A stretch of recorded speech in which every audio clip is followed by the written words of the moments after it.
Hello, let me show you how we can fix connection problems, connection issues on the Galaxy Buds 4 Pro.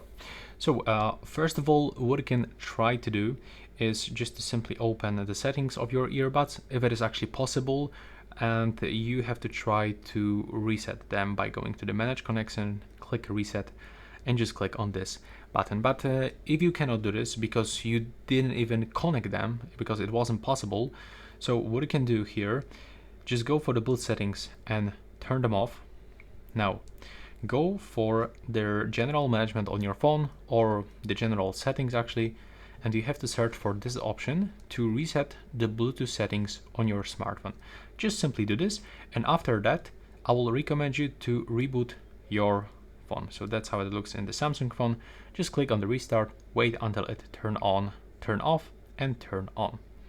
Now you have to just grab those earbuds, you will have to close this case, wait until indicator lights up, open it with the both earbuds inside, and click and hold this small button until this indicator start changing colors, just like this.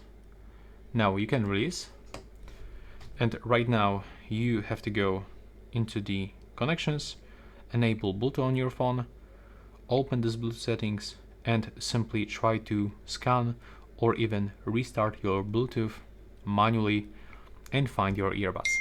That's how it works for me, but when I was connecting them into the other Android smartphone, I was actually trying to connect them into the Poco X8 Pro, then it wasn't working, because when I just accept everything and click agree and get this Galaxy wearable application, it was just closing this application. So they were connected by, in the settings, but I cannot get into the application to get advantage of all of those features. And what I did, I just restart my phone, and after the restart, this application just starts working. Let me know if it was helpful for you. See you on my next videos.